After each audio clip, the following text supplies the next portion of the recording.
पंजाब रोज़गार स्कीम के तहत 30 अरब से ज़ायद रुपयों के कर्जाजात, वो भी इंतहाई कम और आसान तरीन मार्कअप के साथ बैंक ऑफ पंजाब जारी करेगा, जिससे हुनरमंद बेरोज़गार नौजवान नौकरी की तलाश की बजाय दूसरों को नौकरियों देने में खुद कफ़ील होंगे और 16 लाख से ज़ायद रोज़गार के मौके पैदा होंगे। पंजाब रोज़गार स्कीम के तहत 20 साल से लेकर 50 साल तक की उम्र के मर्द, ख़वातीन और ट्रांसजेंडर्स मौजूदा कारोबार की तोसी के लिए या नया कारोबार शुरू करने के लिए छोटे और दरमियाने दर्जे के कारोबार के लिए कर्ज हासिल कर सकते हैं। पंजाब रोज़गार स्कीम के लिए ऑनलाइन अप्लाई करने के तरीक़ाकार के साथ मैं हूं इंजीनियर मलिक अनस और आप देख रहे हैं पाकिस्तान वेल्थ अकेडमी।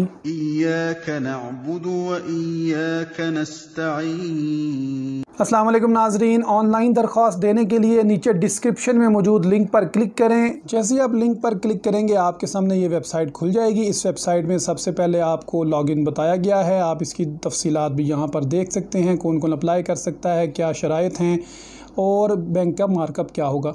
तो इंट्रोडक्शन पे क्लिक करते हैं, इसको देखते हैं। ये इसके बारे में तफसील से बताया हुआ है कि कोरोना के अंदर क्या हुआ, कौन सी रोज़गार स्कीम है और कैसे कैसे इस पर अमल किया जाएगा, वीडियो में बता चुका हूँ। इसके बाद स्कोप देखते हैं कि कौन कौन से लोग इस स्कीम में शामिल होंगे, वो भी मैं आपको तफसील से बता चुका हूँ। टारगेट ग्रुप से मुराद है कि किन लोगों को दिया जाएगा, तो उसमें सबसे पहले बताया गया है कि यूनिवर्सिटी के ग्रेजुएट्स हैं जिनको ये दिया जाएगा, फिर जो डिप्लोमा होल्डर हैं यानी वोकेशनल ट्रेनिंग अथॉरिटी के तहत जिन्होंने कोई सर्टिफिकेट हासिल किया हुआ है, कोई अगर आर्टिस्ट हैं उनके लिए है, या जो लोग बिज़नेस कर रहे हैं उनके लिए है, या कोई नया बिज़नेस करना चाहता है तो उनके लिए ये स्कीम लॉन्च की गई है। एलिजिबिलिटी क्राइटेरिया में बात की जाए तो वो लोग जिनकी उम्र 20 से 50 साल है, मेल हैं, फीमेल हैं, ट्रांसजेंडर्स हैं, पाकिस्तानी होने चाहिए, उनका बिज़नेस पंजाब में होना चाहिए यानी डोमिसाइल पंजाब का होना चाहिए, बिज़नेस में वो अकेले मालिक होना चाहिए, शराकतदारी भी हो सकती है, नए स्टार्टअप के लिए बिज़नेस प्लान होना चाहिए और इसकी तफसील मैं बड़ी तफसील से बता चुका हूँ कि बिज़नेस प्लान कैसे बनाया जाता है कंप्यूटर के अंदर स्टेप बाय स्टेप, आप देख सकते हैं, डिस्क्रिप्शन में उसका लिंक मौजूद है।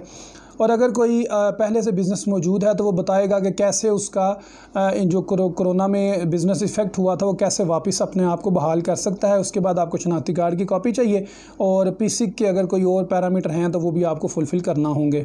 इसके बाद टर्म्स एंड कंडीशंस की बात की जाए तो आपके सामने मौजूद है कि 10 मिलियन यानी 1 करोड़ तक का लोन मिलेगा, क्लीन लैंडिंग यानी बगैर किसी गारंटी के आपको जो लोन मिलेगा। 10 लाख तक का लोन आपको बगैर किसी गारंटी के मिलेगा और अगर आप 10 लाख से 1 करोड़ तक जाएंगे तो उसके लिए आपको मज़ीद गारंटी देना पड़ेगी। जो पर्पज़ है कारोबार लोन लेने के लिए वो आप बिज़नेस से नया बिज़नेस शुरू कर सकते हैं, बिज़नेस को इम्प्रूव कर सकते हैं, उसके बिज़नेस को सेटअप करने के लिए कैपिटल ले सकते हैं, पैसे ले सकते हैं। आप MSME सेक्टर में बिज़नेस शुरू कर सकते हैं यानी मैन्युफैक्चरिंग कर सकते हैं, सर्विसेज दे सकते हैं, ट्रेडिंग कारोबार कर सकते हैं, एग्रीकल्चर और लाइफ स्टॉक में इन्वेस्ट कर सकते हैं। ये सारी चीज़ें जो स्कीम के तहत आप कर सकते हैं। 2000 रुपया इसकी फ़ीस है, नॉन रिफंडेबल है, एक दफ़ा देनी पड़ेगी। इसके बाद 2 साल से लेकर 5 साल में आपको कर्जा वापस करना होगा। 6 मंथ का ग्रेस पीरियड है यानी अगर आपके कारोबार की नोयत और केस टू केस देखा जाएगा कि कितना ग्रेस पीरियड आपको दिया जाएगा। ग्रेस पीरियड वो होता है कि आपकी किस्तें शुरू नहीं होती हैं, आपको बैंक से लोन मिल जाता है लेकिन आपकी किस्तें फ़ौरन शुरू नहीं होती ग्रेस पीरियड के अंदर। लोन के अंदर आपको बैंक की पॉलिसी के मुताबिक वर्किंग कैपिटल यानी कैश फराहम किया जाएगा।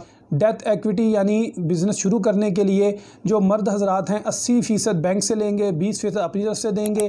ख़वातीन और ट्रांसजेंडर्स यानी ख्वाजा सरा 90% बैंक देगा और 10% उनको खुद देना होगा। आपका अक्सर सवाल होता है कि बैंक ऑफ पंजाब कर्जा कैसे फराहम करेगा, तो जनाब इसमें प्रोसेस बताया गया। सबसे पहले जो क्लीन लैंडिंग है उसके लिए तरीकाकार बताया गया है।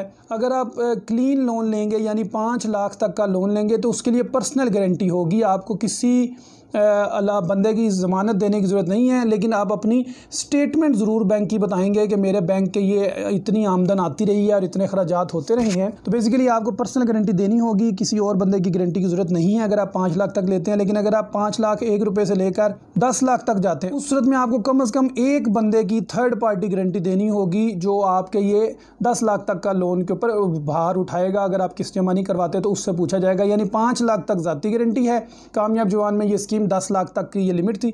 तो अगर आप क्लीन लोन लेते हैं तो 5 लाख की पर्सनल गारंटी है, 10 लाख पे एक बंदे की गारंटी है। और वो बंदे के बारे में बताया गया है कि उसके पास इतनी एज उसकी 55 साल ज़्यादा नहीं होनी चाहिए, उसको पाकिस्तानी होना चाहिए, पंजाब का डोमिसाइल होना चाहिए, या आपको एक गवर्नमेंट एम्प्लॉय चाहिए, 10 ग्रेड से ऊपर का कोई एम्प्लॉय चाहिए। अच्छा, अगर आप 5 लाख से ऊपर जाएंगे तो उस सूरत में आपको, या 10 लाख से ऊपर जाएंगे तो उस सूरत में आपको सिक्योरिटी जमा करानी पड़ेगी। सिक्योरिटी आपकी टेंजिबल एसेट्स होंगे जिनको हाथ लगाया जा सकता है, यानी प्रॉपर्टी, गाड़ी जो आपके नाम पर है, इसके कागजात देने होंगे। प्रॉपर्टी का रेट डीसी रेट निकाला जाएगा, सरकारी रेट है, और टैक्स स्टेटमेंट से भी आपकी प्रॉपर्टी वैल्यू निकाली जा सकती है, या बैंक्स आपके बताएंगे कि आपका कितना वैल्यूएशन है, इस ज़मीन की कितनी प्रॉपर्टी की वैल्यू है। और अगर आप गाड़ी का लोन देंगे तो आपको प्राइस बतानी पड़ेगी गाड़ी की कितनी है, और हर साल उस प्राइस का 10% कमी भी की जाएगी। यानी अगर आपकी 1 लाख की गाड़ी है तो अगले साल वो 90,000 की रह जाएगी, अगले साल 90,000 का 10% निकालेंगे तो यानी 9,000 तो 81,000 की रह जाएगी, उससे अगले साल 8,100 मज़ीद कम हो जाएगा, तो 10% डेप्रिसिएशन होगी। अगर आप 10 लाख से ऊपर जाते हैं तो आपको मॉर्गेज कराना पड़ेगा एसेट्स का, यानी उसके ऊपर मज़ीद फाइनेंसिंग करवाना पड़ेगी। अपनी रेजिडेंशियल, कमर्शियल, रिहायशी जो चीज़ें हैं उनको आपने देना पड़ेगा, बैंक के पास रखवाना पड़ेगा। उसमें जो ज़मीन है वो आपके नाम या आपके किसी खूनी रिश्तेदार यानी वालिद, वालदा, भाई बहन के नाम होना चाहिए, और वो बैंक के पास रहेंगे जब तक आप उनकी किस्तें वापस नहीं करते। चार्जेस की बात की जाए तो सबसे पहले मैंने आपको बताया था कि इसमें 2,000 रुपया फ़ीस है जो आप एप्लीकेशन सबमिट करते हुए देंगे, नॉन रिफंडेबल होगी। कि ज़मीन की जो वैल्यू है देखने के लिए, मसलन अगर आप 10 लाख से ऊपर लेते हैं, ज़मीन के कागज़ जमा करवाते हैं, तो उसकी वैल्यूएशन के लिए जो सरकारी मुलाजमीन आएंगे उनका रेट आपने अदा करना होगा। अगर इंश्योरेंस होगी वो भी आपने देना है। अच्छा, इसमें पार्शल और बैलून अर्ली सेटलमेंट चार्जेस इसमें बताया गया है कि अगर आपकी 10 लाख का कर्जा आपने लिया था और 6 लाख आपने दे दिया, 4 लाख रहता है, तो बाकी का जो 4 लाख है उसकी बैलून पेमेंट आप कर सकते हैं, उस पर कोई एक्स्ट्रा चार्ज आपको पे करना नहीं पड़ेगा। लेट इंस्टॉलमेंट पेमेंट चार्जेस, यानी अगर आप लेट हो जाते हैं किस्त जमा करवाने में तो हर 1,000 रुपये पे आपको 1 रुपया पड़ेगा, जो आप रोज़ाना की बुनियाद पर देंगे असल अमाउंट पे। तो अब बात करते हैं अप्लाई ऑनलाइन कैसे करते हैं। तो उसके लिए सबसे पहले आपने यहाँ पर आपने साइन अप के बटन पे क्लिक करना है। जैसे ही साइन अप करेंगे आपकी रजिस्ट्रेशन स्टार्ट हो जाएगी। यहाँ पर आप अपना नाम शनाख्ती कार्ड वाला देंगे, अपने ईमेल एड्रेस देंगे, शनाख्ती कार्ड नंबर एक दफ़ा, फिर दूसरी दफ़ा यहाँ पर अपना मोबाइल नंबर लिखेंगे, दूसरी दफ़ा फिर मोबाइल नंबर लिखेंगे। यहाँ पर अपना पासवर्ड कोई भी अपनी मर्ज़ी का रख लें, उसको दोबारा कंफर्म करें और रजिस्टर के बटन पर क्लिक कर दें। आपको 1 टाइम पासवर्ड आएगा, वो आपने यहाँ पर दर्ज करना है 26 37 29। स्टार्ट के बटन पर क्लिक करूँगा। अब लिखा आ गया कि आपकी रजिस्ट्रेशन मुकम्मल हो गई है। अब आप अपना यहाँ पर शनाख्ती कार्ड नंबर दर्ज करें और जो पासवर्ड आपने दिया था वो दें, और उसके बाद साइन अप के बटन पर साइन इन के बटन पर क्लिक कर लें। जैसे ही साइन इन करेंगे आपसे पूछा जाएगा कि आप नई एप्लीकेशन देना चाहते हैं, तो इस प्लस के निशान पर क्लिक करें। आपके सामने कुछ इस तरह का पेज आ जाएगा। आप इसे उर्दू में देख सकते हैं, इंग्लिश में भी देख सकते हैं। तो आपको कहते हैं कि आपके पास ये चीज़ें स्कैन और साफ़ सुथरी होनी चाहिए इससे पहले कि आप दरख्वास्त शुरू करें। तो वो कौन सी चीज़ें हैं? सबसे पहली चीज़ है कि आपके पास अपनी पूरे शक्ल की यानी कंप्लीट फेस के साथ नकाब अबाया का नहीं, पूरे फेस के साथ आपकी तस्वीर होनी चाहिए। शनाख्ती कार्ड की फ्रंट साइड, बैक साइड होनी चाहिए। अगर आपके पास कोई तालीमी इसनाद हैं तो वो होनी चाहिए, matric, FA, BA, MA, PhD। और अगर आपने कोई स्किल हासिल किया हुआ तो उसका सर्टिफिकेट होना चाहिए।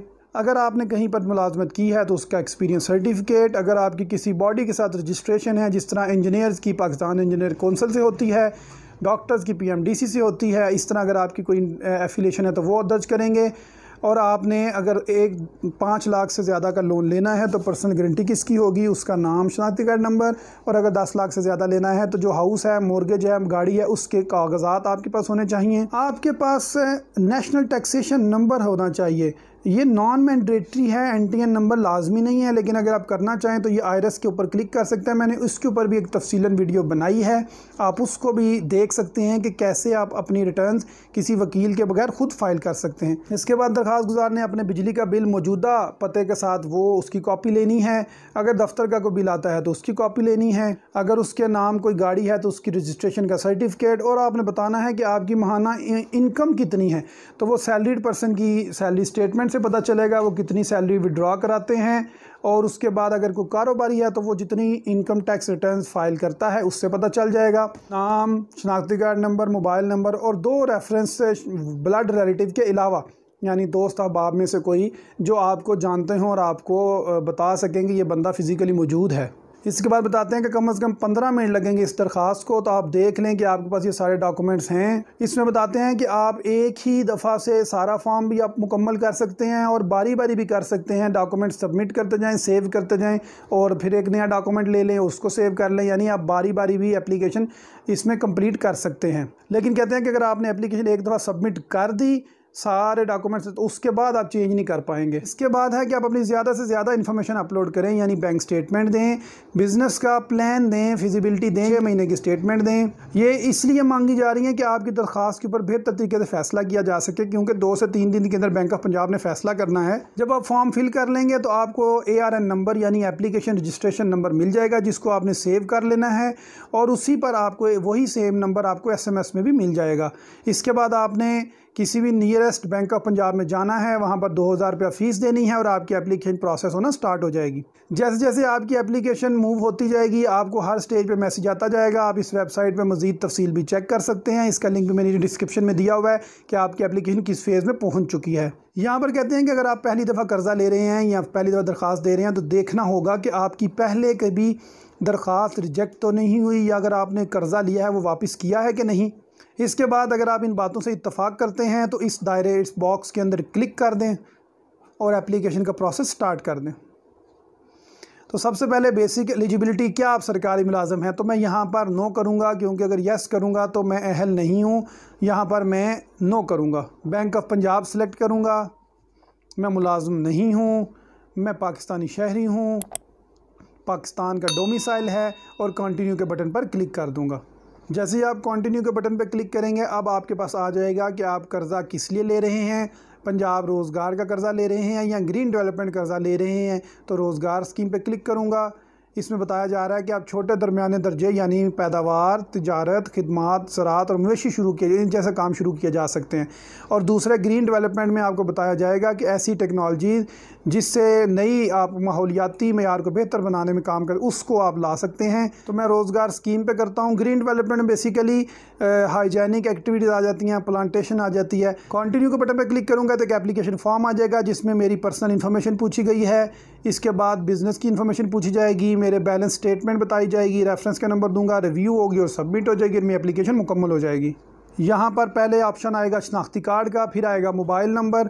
तो मैं अपनी अब मैंने सेव कर लिया, हाइड कर दिया है। अब मैं आपको अपलोड करूँगा अपनी तस्वीर, दरख्वास्त गुजार का नाम, फादर नेम दर्ज करूँगा, यहाँ पर अपनी डेट ऑफ बर्थ दूँगा, दूसरी दफ़ा फिर लिखूँगा, मेल लिखूँगा, अपने डोमिसाइल का शहर बताऊंगा, शनाख्ती कार्ड कब इजरा हुआ वो बताऊंगा, दूसरी दफ़ा फिर बताऊंगा कि शनाख्ती कार्ड कब शुरू हुआ। यहाँ पर फ्रंट साइड अपलोड करूँगा, यहाँ पर शनाख्ती कार्ड की बैक साइड अपलोड करूँगा, फिर बताऊंगा शादीशुदा हूँ या नहीं, फिर बताऊंगा मेरे ऊपर कितने लोग इंसार कर रहे हैं और अगर कोई मेरी डिसेबिलिटी है तो वो भी। अगर आप डिसेबल पर क्लिक करेंगे तो आपको डिसेबल का सर्टिफिकेट देना पड़ेगा जो कि शनाख्ती कार्ड इशू करते हैं नादरा से। इसके बाद तालीमी काबिलियत मैं बताऊंगा। मैंने इलिटरेट से मुराद है कि मैंने बिल्कुल तालीम नहीं ली, मैट्रिक है, FA है, BA है या MA है, और यहाँ पर उसकी कोई डिग्री अपलोड करूँगा। इसके बाद बताऊंगा कि मुझे टेक्निकी तालीम है, यानी मैंने कोई 6 महीने, 1 साल, 3 साल का कोई शॉर्ट कोर्स या डिप्लोमा किया हुआ है। क्या मैं स्किल्ड वर्कर हूँ, यानी मैं किसी को जॉब देने की पोजीशन में हूँ। इसके बाद मैं बताऊंगा अपनी कॉन्टैक्ट की डिटेल्स कि जो रिहाइश मेरी है वो दरख्वास्त गुजार के नाम है, किराए पे है या मुश्तरका भाई बहन इकट्ठे रहते हैं या इसके अलावा कोई और है, और उसका पता भी दे दूँगा। इसके बाद मैं अपनी रिहाइश का ज़िला और तहसील दर्ज करूँगा और शहर दर्ज करूँगा। अगर मेरा मौजूदा पता परमानेंट एड्रेस से मुख्तलिफ है तो मैं यहाँ पर दर्ज करूँगा, नहीं तो यहाँ पर टिक कर दूँगा। फिर अगर मैं टिक करूँगा तो ये ऑटोमेटिकली सारे ऊपर वाले ही फिल हो जाएंगे। अगर मेरी मौजूदा रिहाइश परमानेंट रिहाइश से मुख्तलिफ है तो यहाँ से दोबारा पे मैं दर्ज करूँगा। यहाँ पर मैंने अपना कंज्यूमर ID देना है। ये जो आपके सामने स्क्रीन पर बॉक्स मौजूद है इसके अंदर ये कंज्यूमर ID आप सबके बिल पर मौजूद होता है, आप देख सकते हैं। यहाँ पर आप अपनी उस बिल की जो तस्वीर है वो अपलोड करेंगे। अब देखें ये लाजमी नहीं है, अगर आपके घर में लैंडलाइन PDCL लगा ठीक है, नहीं तो इसे खाली छोड़ दें, इसके साथ स्टार मौजूद नहीं है। इसके बाद सेव एंड कंटिन्यू के बटन पर क्लिक करें, आप अगले स्टेप पर पहुंच जाएंगे। तो आपके सामने बिज़नेस इन्फो वाला पेज ओपन हो जाएगा। इसमें आप अपने मौजूदा या नए कारोबार के बारे में बताएंगे। तो मैं बताऊँगा मैं नया कारोबार शुरू करना चाहता हूँ, मैं ज़ाती हूँ, अकेला हूँ, किसी के साथ नहीं है। अपने बिज़नेस का नाम बताएँगे। FBR के साथ अगर आप रिटर्न्स फाइल करते हैं तो NTN नंबर देंगे। अपना ज़िला बताएंगे जहाँ पर बिज़नेस शुरू करना चाहते हैं या मौजूद है, तहसील बताएंगे, शहर का नाम बताएंगे। आप बताएंगे कि आप किस किस्म की सनत करते हैं। आप कोई चीज़ पैदा करते हैं तो मैन्युफैक्चरिंग, कोई चीज़ सेल करते हैं तो ट्रेडिंग, और अगर कोई खिदमात फ्राहम करते हैं तो सर्विसेज। तो अगर आप मैन्युफैक्चरिंग का शोबा सेलेक्ट करेंगे तो आपके सामने कुछ ये ऑप्शंस आ जाएंगी। तो सब सेक्टर में आप कौन सी चीज़ पर काम करना चाहते हैं, ये बिज़नेस की कुछ यहाँ पर नाम मौजूद हैं, टाइप्स मौजूद हैं। आप इन कैटेगरीज़ में कोई भी अपनी मर्ज़ी से सिलेक्ट कर सकते हैं। इसके बाद आप बताएं कि आप कितने लोगों को नौकरी फराहम करेंगे। आपके पास अगर इससे मुतल्लिक़ा तजर्बा है ठीक, नहीं तो इसके साथ स्टार मौजूद नहीं है, ये लाजमी नहीं है। अगर आपके नाम पे कोई गाड़ी है तो वो आप यस करेंगे, अगर नहीं है तो नो करेंगे। अब अपने प्रोजेक्ट का बताएंगे तखमीना। ये है वो बिज़नेस प्रोफाइल जिसका मैं आपको बार बार कह रहा हूँ कि अगर आपने बिज़नेस प्रोफाइल नहीं बनाई तो आप वो मौजूद है, लिंक वहाँ से देख सकते हैं, डिस्क्रिप्शन से बना सकते हैं। यहाँ पर आप बताएंगे कि शराकतदारी कितनी है, बैंक से आप कितने फ़ीसद लेना चाहते हैं। 10 लाख अगर आपका टोटल अंदाज़ा है कि कारोबार शुरू करने के लिए 10 लाख चाहिए, 10 लाख में से अगर आप 2 लाख खुद देना चाहते हैं तो आप 20% सेलेक्ट कर लें और 80% आप बैंक से ले लें। लेकिन अगर आप 5 लाख खुद देना चाहते हैं और 5 बैंक से लेना चाहते हैं तो 50% लिख लें। यहाँ पर आप बताएंगे आपको कितना कर्जा चाहिए, कितने अरसे के लिए चाहिए। बताया था कम से कम 2 साल हैं, ज़्यादा से ज़्यादा 5 साल हैं। फिर आप बताएंगे कि मुझे ग्रेस पीरियड कितना चाहिए। मसलन अगर आप एक प्लांटेशन का काम करना चाहते हैं तो 6 महीने तो पौधा ही नहीं बड़ा होता, तो आपको ग्रोथ कैसे मिलेगी, आप किस्त कैसे देंगे, इसलिए ग्रेस पीरियड का यहाँ पर आप तयन करेंगे। इसके बाद आप बताएंगे कि आपको सिक्योरिटी किस किस्म की है। शख्सी ज़मानत है तो यहाँ पर उसका आप नाम, शनाख्ती कार्ड नंबर, और बताएंगे कि उसके ये जो असासा जो सिक्योरिटी में रखा रहे हैं उसकी मालियत क्या है, और उसकी यहाँ पर तफसील अपलोड करेंगे। अब आप बताएंगे बिज़नेस प्रोफाइल में ही कि आपका माहानी आमदनी कितनी है, आप कहाँ से पैसे कमा रहे हैं, माहाना कारोबार का ख़र्चा कितना होगा, आपके घरेलू अखराजात कितने हैं। अगर फिजिबिलिटी है तो यस करें, अगर यस करेंगे तो ऑफ कोर्स आपने अपलोड करना होगा। फिर आपसे पूछा जाएगा कि अगर आपका कोई एक्सपीरियंस का सर्टिफिकेट है तो वो अपलोड करें। अगर आपका किसी अथॉरिटी या अदारे के साथ एफिलिएशन है जिस तरह पाकिस्तान इंजीनियरिंग काउंसिल, तो वो यहाँ अपलोड करें। इसके अलावा कोई मज़ीद डॉक्यूमेंट है तो वो अपलोड करें और सेव एंड कंटिन्यू पे क्लिक कर दें। जैसे ही आप नेक्स्ट के बटन पर क्लिक करेंगे तो आपसे पूछा जाएगा कि आपकी क्रेडिट हिस्ट्री है, यानी अगर आपने कोई लोन लिया है। अगर आप यस करेंगे तो आपको बताना पड़ेगा, अगर आप नो करेंगे तो आपसे नहीं पूछा जाएगा। अगर है तो बताएं आपने कब लिया था, कैसे लिया था, कहाँ से लिया था। इसके बाद फिर सेव एंड कंटिन्यू के बटन में क्लिक कर दें। इसके बाद आपके रेफरेंसेस आप बताएंगे 2 हवालाजात फराहम करेंगे जो रिश्तेदारों के अलावा हों। इसके बाद आपसे पूछा जाएगा कि क्या आप कोई पॉलिटिकल एक्सपोज पर्सन हैं, यानी अगर आपके ज़िम्मे कोई सरकारी अदारे ने कोई काम, कोई रियासती अदारा या कोई काम तो नहीं है आपके ज़िम्मे, तो आप नो पे क्लिक करेंगे। या पूछा जाएगा कि आपका किसी का तल्लक तो नहीं है, तो नो पे क्लिक करेंगे और सेव एंड कंटिन्यू के बटन पे क्लिक कर देंगे। अगला ऑप्शन है रिव्यू का। आप देख लें जो आपने दरख्वास्त दी है वो आपने ठीक दी है। इसके बाद आपसे हलफनामा पूछेगा कि INS देश ये बातें बताता हूँ, बिल्कुल ठीक है। जब आप सबमिट के बटन पर क्लिक करेंगे तो उसके बाद आपकी एप्लीकेशन जमा हो जाएगी। लेकिन यहाँ पर मैं आपको बताता चलूँ कि जितनी दुरुस्त और जितनी ज़्यादा से ज़्यादा मालूमात आप यहाँ पर अपलोड करेंगे, आपके उतने ही ज़्यादा चांसेस होंगे कि आप कर्ज़ा हासिल कर सकेंगे। पंजाब रोज़गार स्कीम के बारे में ऑनलाइन अप्लाई करने से मुतल्लिक अगर आपके पास कोई सवाल हो तो पाकिस्तान वेल्थ अकेडमी के किसी भी वीडियो पर कमेंट करिएगा, इंशाल्लाह आपको यकीनी तौर पर जवाब मिलेगा। अपना ख्याल रखिएगा। पाकिस्तान वेल्थ अकेडमी से इंजीनियर मलिक अनस को इजाज़त दीजिए। अल्लाह हाफ़िज़। पाकिस्तान पाइंदाबाद।